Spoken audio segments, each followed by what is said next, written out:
Pai do Senhor, meus irmãos, sejam bem-vindos ao nosso devocional. Hoje é dia 12 de dezembro, quinta-feira.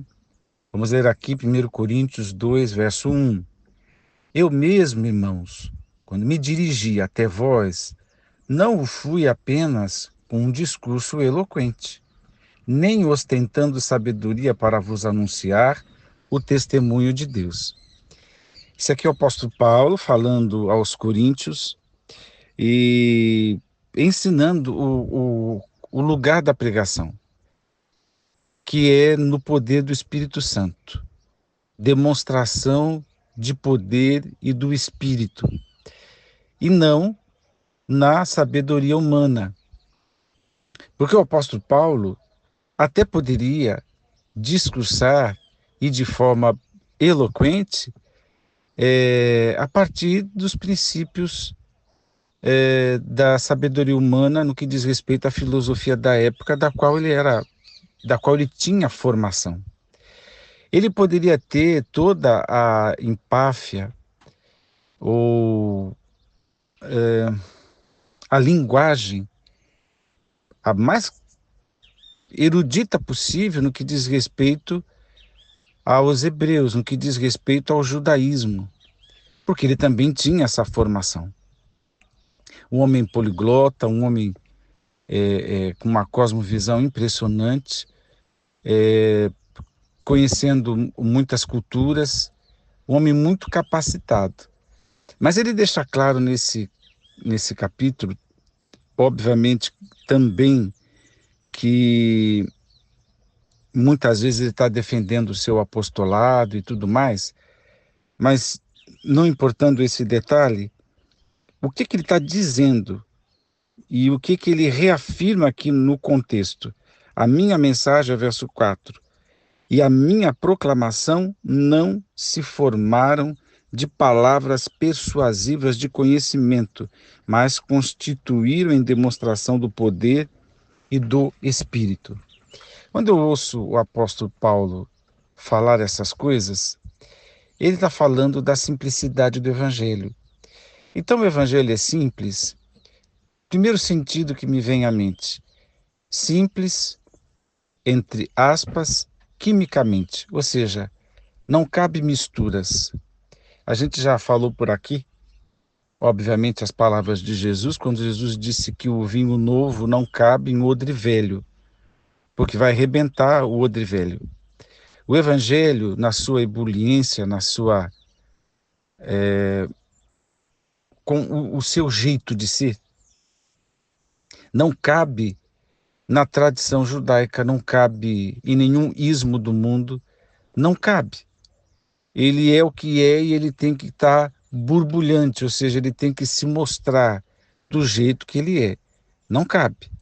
É interessante pensar quimicamente nessa simplicidade, é que não cabe coisas do mundo misturadas com a proclamação do Evangelho. O apóstolo Paulo fala aqui de sabedorias humanas, né? Sabedoria deste mundo, e não dá para falar o Evangelho com base em mensagens motivacionais, porque discurso motivacional não é Evangelho. Não é Evangelho nenhuma psicologia, ainda que seja ciência e tal, não é aquelas conversas de autoajuda, não pode ser judaizada, né, digamos assim, com misturas, elementos do judaísmo de Moisés, que já caducou, não pode ter elemento de nenhum ismo que seja atual, então não dá para misturar com princípios hinduístas, com princípios do islamismo, de qualquer outra coisa. Simples, só ele, como o vinho que não cabe em um odre velho, né? Então o evangelho tem que vir com tudo que é o novo. Ele tem o seu próprio lugar, portanto não se mistura, é simples. E quando a gente fala de simplicidade, e eu estou sempre eu procuro nunca deixar Jesus, porque Jesus é o nosso discurso, é o nosso mistério, é a nossa sabedoria, Jesus é o nosso tudo. Então, eu não posso esquecer Jesus, que Jesus era simples na sua linguagem. O apóstolo Paulo, com certeza, está se baseando nisto que ele bem sabe, que Jesus, quando pregava, usava coisas do povo. As parábolas de Jesus, elas têm uma simplicidade impressionante, né? E todo mundo sabe, né? Jesus falava de coisas do cotidiano que qualquer um poderia raciocinar, coisas como fermento, né? Usado na cozinha de todos eles, figueira, porta, curral, grão de mostarda, ovelhas, tudo nesta simplicidade, mas apesar da simplicidade na linguagem, na comunicação, todos reconheciam a autoridade que Jesus tinha, completamente diferente do discurso erudito dos fariseus. Isso que é interessante. E é interessante também, isso eu aprendi numa reportagem da revista Ultimato, recomendável, inclusive. A Ultimato tem lá um artigo que fala que a simplicidade de Jesus estava até no idioma que ele falava. Parece que passa batido, mas o estudioso conseguiu enxergar isso. Porque o grego era a língua clássica, era dos filósofos, era a língua dos intelectuais, né? Também um tanto quanto universalizada, né? O latim dos romanos era a língua comercial, também universal, mas também de uma elite. Os romanos eram aqueles que detinham tudo, né? A partir da sua militarização. Então, eles detinham o comércio, tudo da época. Então, falar latim também era se virar, né? Nas correrias do comércio e tudo mais, também uma língua universal. Ah, o outro idioma era o hebraico. E o hebraico era da erudição da religião, do que os fariseus usavam e tal. Então, as leituras e as aulas e tudo mais era no hebraico. O aramaico era a língua do povo. E aí o estudioso observou muito bem qual era o idioma que Jesus falava: aramaico, a língua do povo, a língua daquele pessoal que acordava cedo para trabalhar, para ganhar os diaristas, né? A língua do povo. Jesus era simples até nisso, e isso só me faz amar mais a Jesus, que não tinha vaidades, né? A, quando Jesus disse: "Aprendei de mim que sou manso e humilde de coração", isso não era uma bravata, isso é verdade. E a gente vai descobrindo cada vez mais o quanto Jesus era simples. E simples também todas as coisas do Evangelho. Então, o que eu falei até agora?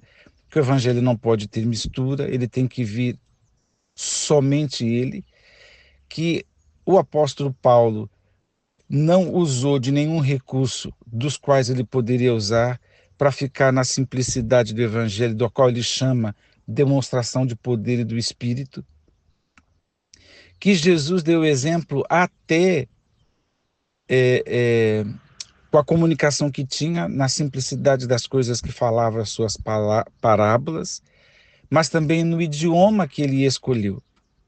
E isso é maravilhoso. E as coisas do Evangelho também são simples, como, por exemplo, o que pode ser mais simples do que o simbolismo da ceia do Senhor, que participamos todos os meses, pelo menos na experiência da Assembleia de Deus. Ah, veja só, irmãos, se não é simples, o pão é a carne, né? O vinho é o sangue de Jesus. Simples assim. Um símbolo simples. No evangelho que não cabe novidades, que não cabe nenhuma outra coisa. E que Deus nos ajude a não se fundamentar, como diz aqui o apóstolo Paulo, que a nossa fé, inclusive, não seja fundamentada em sabedoria humana, né? E mais no poder de Deus. Porque aquilo que é de Deus, aquilo que é preciosismo, que vale a pena, o apóstolo Paulo chamou de sabedoria, mas chamou também de mistério. E isso o Espírito do Senhor quer revelar. Como ele faz isso? É como eu disse ontem, ele nos alcança, independente de analfabetismo, de intelectualidade, não importa. Ele tem um jeito particular de falar com cada um e de trazer o convencimento daquilo que o próprio Jesus pregou, né? Ele vai convencer do pecado, da justiça, do juízo, e o Espírito Santo faz isso. Mas depois, como é que a gente circula no Evangelho? É na simplicidade que Jesus tinha, é na simplicidade que o apóstolo Paulo está falando aqui. Jesus poderia usar outra linguagem. Aliás, Jesus poderia ter nascido no palácio, né? Não errei? Poderia ter nascido no palácio. Onde é que Jesus nasceu, já que estamos chegando perto do Natal, né? Numa manjedoura. Onde foi proclamado para pastores. Isso diz alguma coisa para nós. A proclamação do seu nascimento, os brados de um agrupamento de anjos, foram pastores que viram, né? Então, simples. Nenhuma elite pode tomar Jesus para si, porque é um rei nascido em manjedoura. É o mestre dos mestres que falava de maneira simples. Isso é tocante, né? É o Senhor dos senhores que tratava as pessoas como um verdadeiro servo. Por isso que ele disse: eu não vim para ser servido, mas para servir e dar a minha vida em resgate de muitos. Esse é Jesus. Esta é a simplicidade que Paulo aprendeu com Jesus. Esta simplicidade do Evangelho. Deus nos abençoe. Vamos orar. Pai eterno, nos conserve, Senhor, na simplicidade do Evangelho. E nos ajude, Senhor, a olharmos sempre para Jesus, para o seu exemplo e o exemplo dos apóstolos, a fim de que na proclamação do Evangelho façamos assim, apenas na simplicidade do Evangelho, apenas na demonstração de espírito de poder. Eu oro a Deus no nome de Jesus. Amém.